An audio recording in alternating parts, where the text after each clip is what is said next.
in for a treat today because we either have double trouble or the first father-son duo. So, gentlemen, first of all, welcome to the podcast. We're here to talk about the book, What the F is Next? We'll say we're a PG podcast, so let's not expand it beyond that. David and Colton Chorpenning, thank you guys so much for taking the time to visit with me today. Hey, Tom, thanks for having us. Yeah, Tom, thanks for having us. And I have enjoyed listening to your podcast.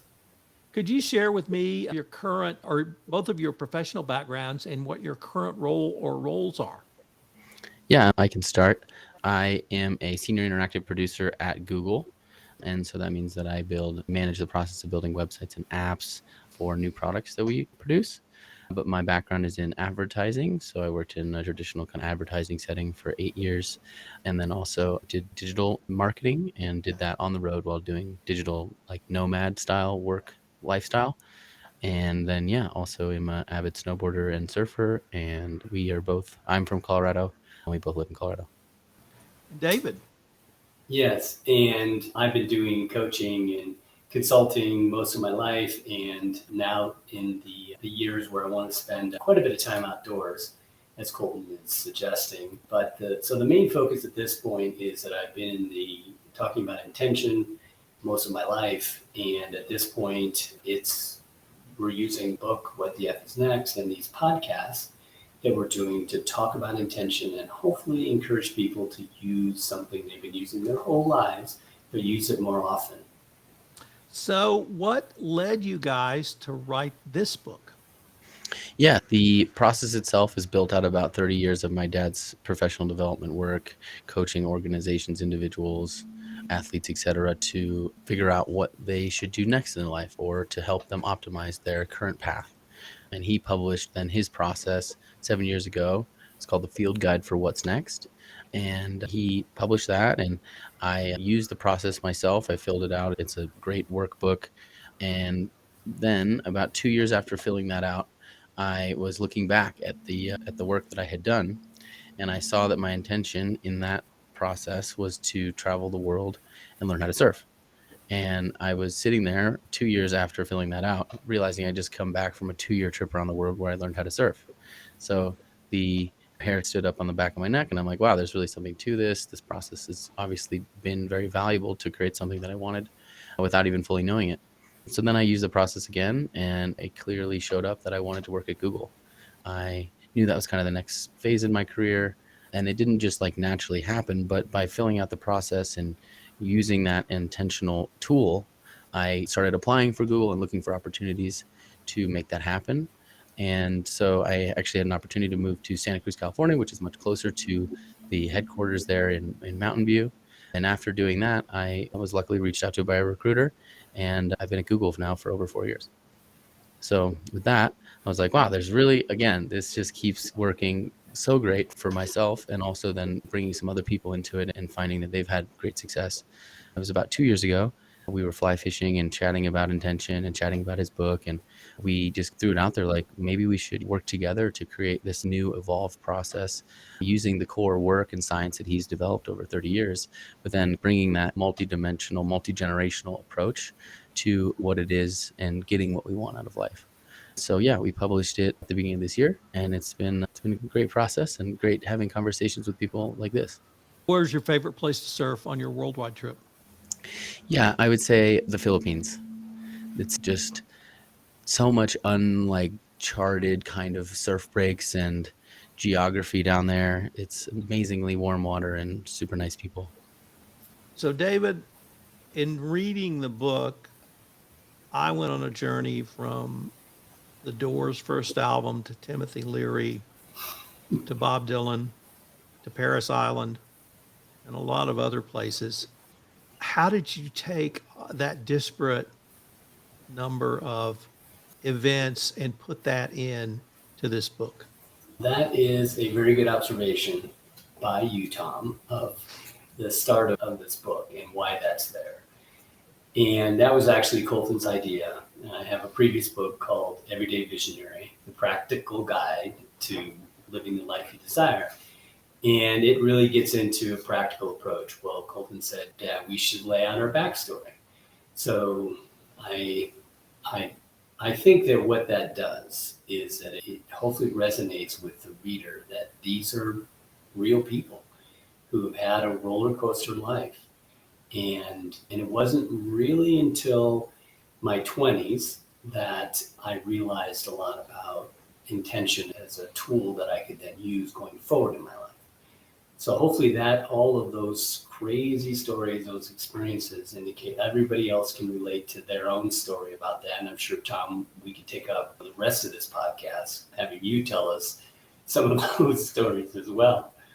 But so what happened is, in my early 20s, having gotten into the real estate sales business, and that time in the 70s, people like Zig Ziglar and Earl Nightingale and a guy who's still around today, Tony Robbins, would go around and do the sales person circuit, and they'd be talking about goals. And mostly it was focused on how to make money or sell more product. And that didn't really fully appeal to me, but the concept did. And so I dug into it a bit. And by the time I was 23, I created an intention to buy a bunch of real estate and use that as a way to provide passive income.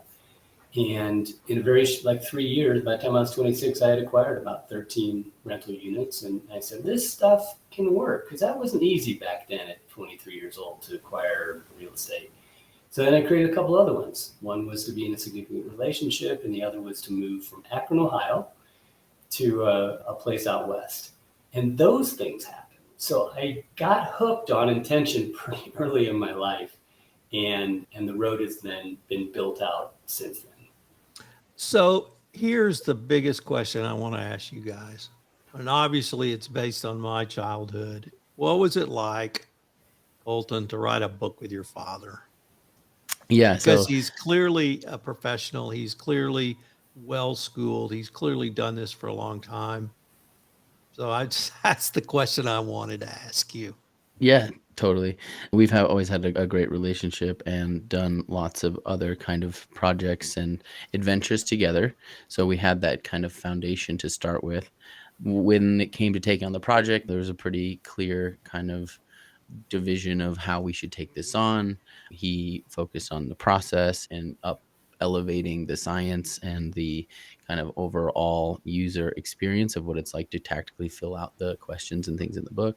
I thought about it in more of a how can we better explain our stories and how can we better explain the overall process itself and make it really as concise and powerful as possible. But then when it comes to the actual feeling of working together, there's nothing like, obviously we have this great relationship, but then when you take on a ambitious project with somebody in more of a work capacity, it just this whole additional layer of like understanding and communication. And that has been like really awesome kind of next phase for our relationship, to work together as like peers in this project.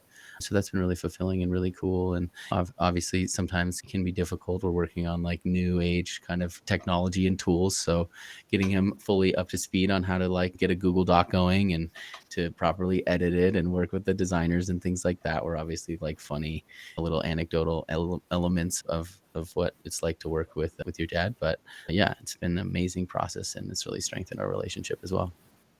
And David, if I could ask you, what was your collaborative process? Was one chapter yourself, one chapter Colton, and then exchange? Was it basically just Lennon and McCartney? You couldn't tell who started and who ended or who began, or was it something different?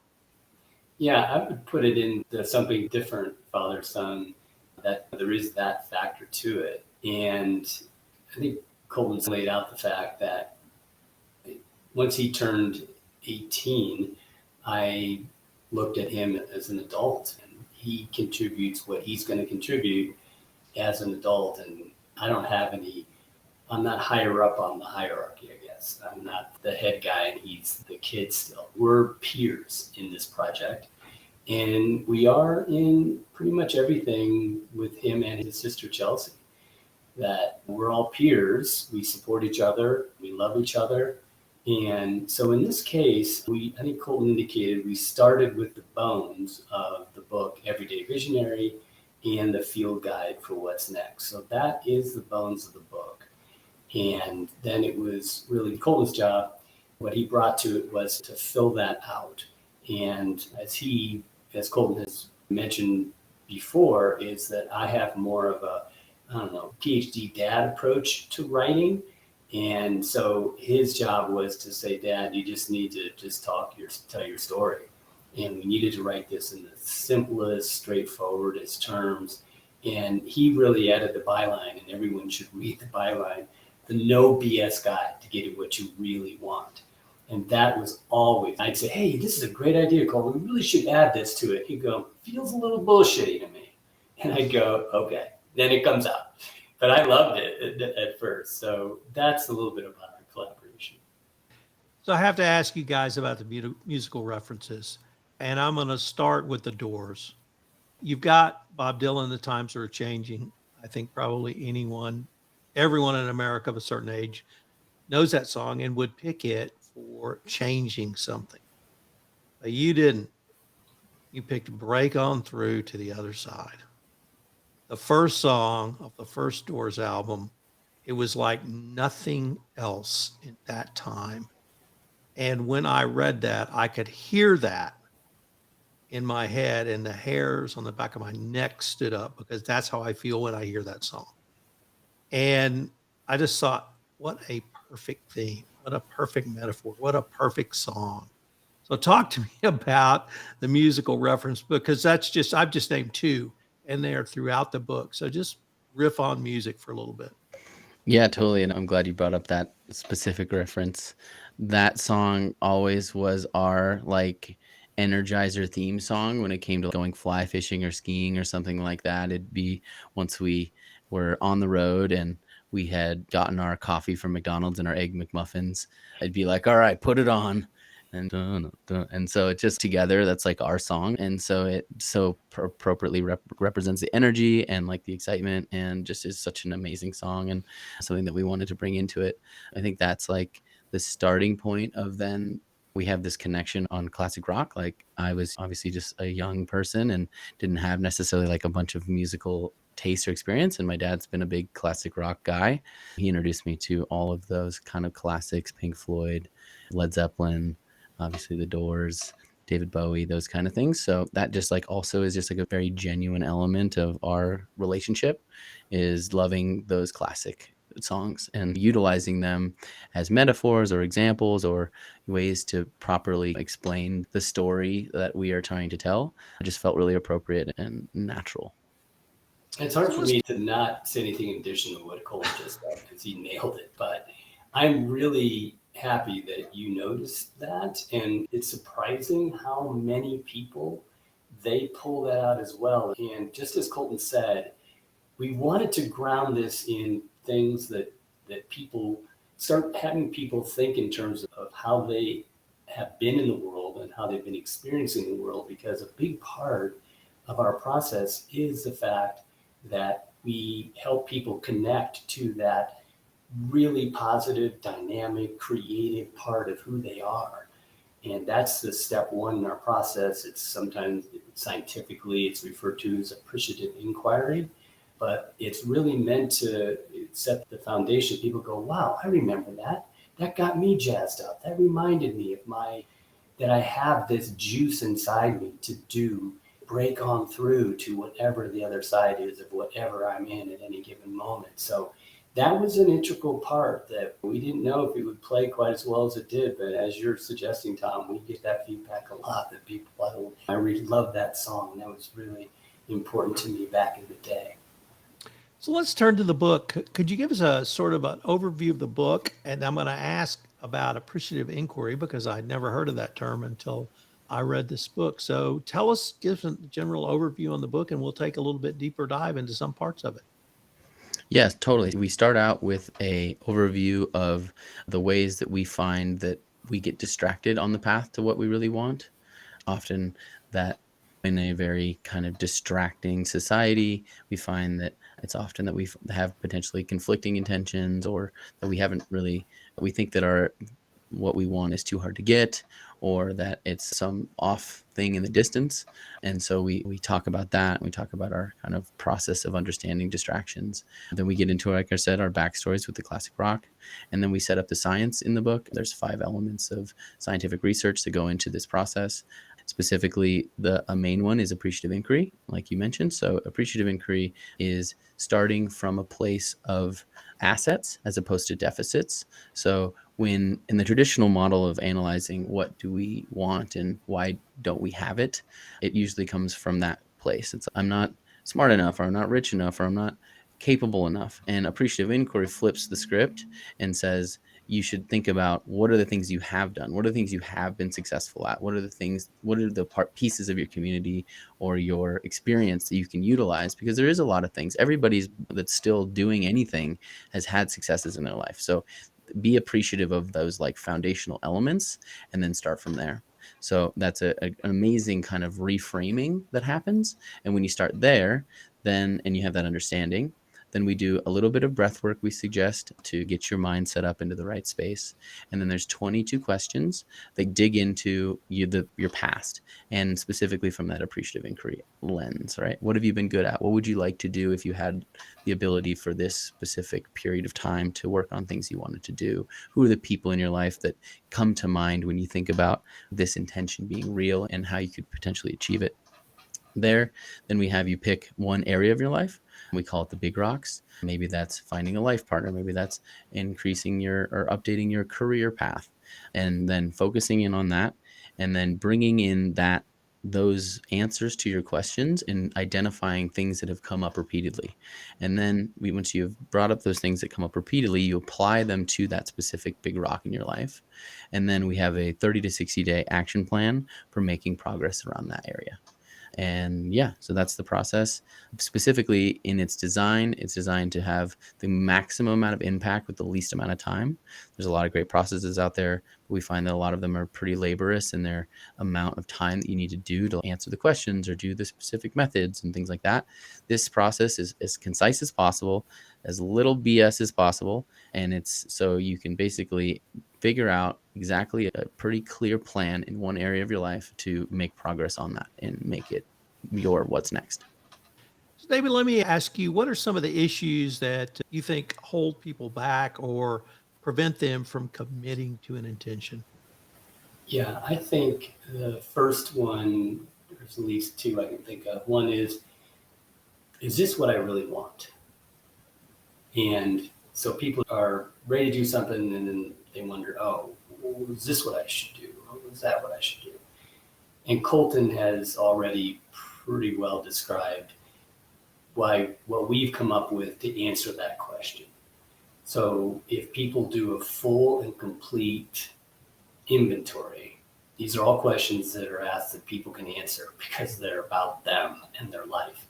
By getting grounded in that, and you can do it if people can do it too, if they just sit down with somebody that knows them really well and ask those questions. What have you noticed that I really love to do? And if you can't think of it yourself, someone else will help you. And that's one of the things that we do recommend is for people to find a partner to do whatever process with, because it provides support, encouragement, and some accountability. So the first one is if people can feel very confident that this is who they are.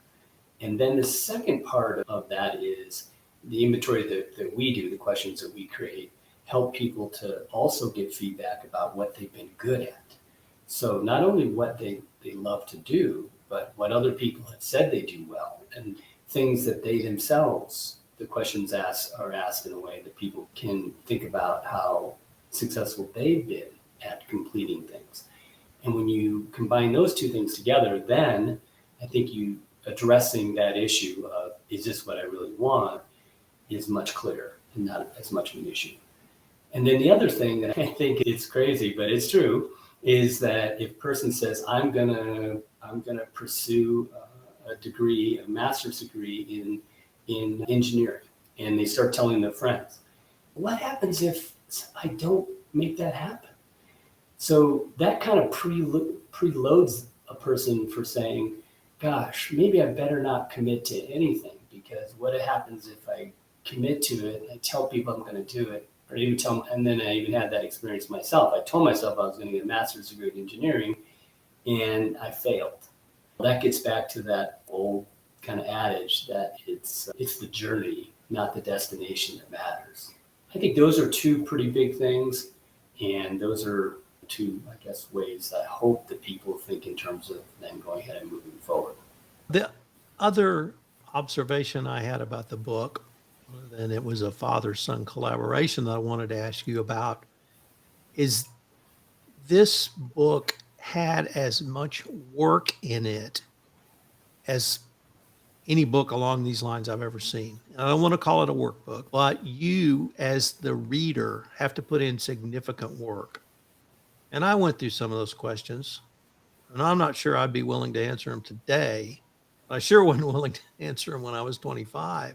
But you guys require people to do a thorough self-analysis, and you give them some metrics to measure that by.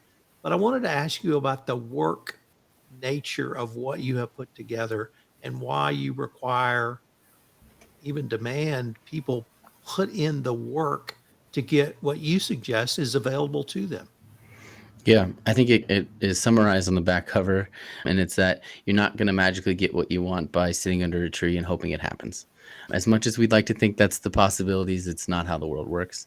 So if you are interested in actually getting what's next and getting what you really want, it takes work. This process is designed, like I said, to be as concise as possible, but you're going to have to look introspectively and answer some tough questions in order to move the needle forward. And so, yeah, if you're not willing to go in and write down the questions, then, the process isn't necessarily right for you. But that's the approach that we found that's incredibly helpful, specifically when it comes to writing things down physically, right? Like you can talk about things or you can have an idea in your mind, but by going and putting pen to paper, it forces you to create your ideas and to be concise and realistic to yourself in a way that actually has real power to helping force your subconscious to start looking out for exactly the things that it might not have been without doing the work and putting those things down and writing them out and really thinking it through. Let me stop you there. Let me see if I just can repeat what I heard. Having yourself conscious, did you say see what's available, or did I mishear that? Yeah, so, another piece of the science in the book is that we are designed as humans to seek patterns subconsciously. That's how we organize ourselves and how we organize our mind. And so we're constantly doing that already naturally. If you just go out and are doing whatever, your mind is going to be looking for patterns, but it doesn't have necessarily direction. So by doing the process and writing it down specifically to what it is the thing that you want, you are then basically setting up your subconscious to go out and do the lifting for you without having to necessarily make all of these things happen. A good example, for me, was I really decided that I wanted to work for Google. And so when the opportunity arose to easily move to Santa Cruz, California, it perked up to me that I was like, oh, I should do that. That aligns with an intention that I'm trying to make happen. I don't exactly know if it will lead to this 100%, but it just really routes the opportunities that are presented to you towards the things that you've decided that you want. And that's incredibly important for just how we're able to achieve the things that we want without having to just go and spend every waking moment trying to achieve that goal on your own. So let me see if I can translate that into my journey and see if we're talking about the same thing. So my experience was I was aware that if one door closed, the universe would open another door. What I didn't know until I was 50 was you had to have the courage to walk through that door. And that's what happened to me. Is that what you're talking about, or is it something completely different? Yeah, I'd say so. There's always opportunities that arise and are presented to you. This will make it more clear as to which door you should go through, if you should or should not go through it. But then at the end of the day, you do have to have the courage to walk through the door. So what do you want people to take away from the book, from this podcast, or maybe from your work? If we could distill it down to 1, 2, or even 3 things. Yeah. From the book perspective, it's a process that will help you become comfortable with creating intention and building intention in your life in a basically amount of time that is a long flight across the country, right? It's 4 hours. And so building a tool of creating intentions and checking in with yourself is something that will absolutely help you then, specifically just in one period of time or one specific part of your life. If you become good at that, then you'll be able to have this muscle of intention that you can bring forth to many new challenges or anything that you're trying to accomplish. So generally, creating a process of any type about intention that works for you is the most important. We have a process that is very concise and great for that, but overall, just using intention and understanding it is the biggest takeaway, I would say, for anybody that's looking to make progress or specifically achieve something in their life. So what's next from Clan Chorpenning? Right now, we're just absolutely loving having these conversations with you, talking about classic rock, figuring out what's next for others and also ourselves. For me, my last intention was to figure out where I wanted to live and lay down a 10-year kind of plan for building wealth and also community. So for me, I'm living in Colorado now, and I have bought some real estate and am working on a lifestyle design of being here in Colorado 6 months of a time. And then also then taking that opportunity and that kind of like security in that place to then travel for 6 months at the time anywhere else in the world to get the other things that I like surfing and international experiences. David's, what's next for people our age? Yeah, and I want to just add on a little bit to that last thing, what we want people to take away. And I would use this term, life is not a dress rehearsal. And what's the way that we can then not have it be a dress rehearsal is that people throughout their lives have been doing things, creating intentions, either consciously or unconsciously. Everyone has had a vacation, and that is typically a pretty significant intention. It requires bring together a lot of resources to do something important or a relationship. So people have been doing it their whole life. And so we're just trying to motivate people to use that tool, that muscle more often to create the very best life that they can have, because it's not a dress rehearsal. So that would be my add-on to what Colton said. So what's next for us, guys? I'm 71, so I got a few years on you, Tom. And I have to say that because I started this journey of intention back when I was 23, really is when I consciously became aware of it. It has allowed me to basically these last almost 50 years have a life that is exactly how I want it to be. I have traveled with Colton and his sister in a number of places in the world and all over the United States. And I've developed some pretty serious hobbies. I am a serious skier. I ski over 50 days a year. My last day on the boards was Saturday. I skied Pikes Peak. And I'm now hard into the fly fishing season. I live very near the South Platte River, which is a gold medal river system. And I fly fish 2 or 3 times a week, play golf a couple times a week. And then this is an important project. One of my personal intentions is to make a contribution to the body of knowledge about topics of interest to me. And right now, talking about intention with Colton, which allows us to span the age from 30s to 80s. That to me is, when I wake up in the morning, I know I got that project that's going to give me some serious fulfillment and enjoyment. And yeah, Tom, on the same vein, tell us Yeah. what the F is next for you and what are you excited about? I have the greatest job in the world. I sit and talk to people all day long. I talk to people like you guys. And I have two criteria only for a successful podcast. Number one, how much did I learn? And number two, how much fun did I have? Beyond that, I could care less. I get to talk to people who I learn from and I enjoy talking to, and you guys hit 11 on both. As to what I'm going to do, I'm just going to ride this podcast wave as long as I can and see where it goes. You do good at it, Tom. I say the same thing. That's my intention. I want to feel calm, relaxed, and enjoy having this conversation I have. So you're good at what you do. So I'm glad you're doing it.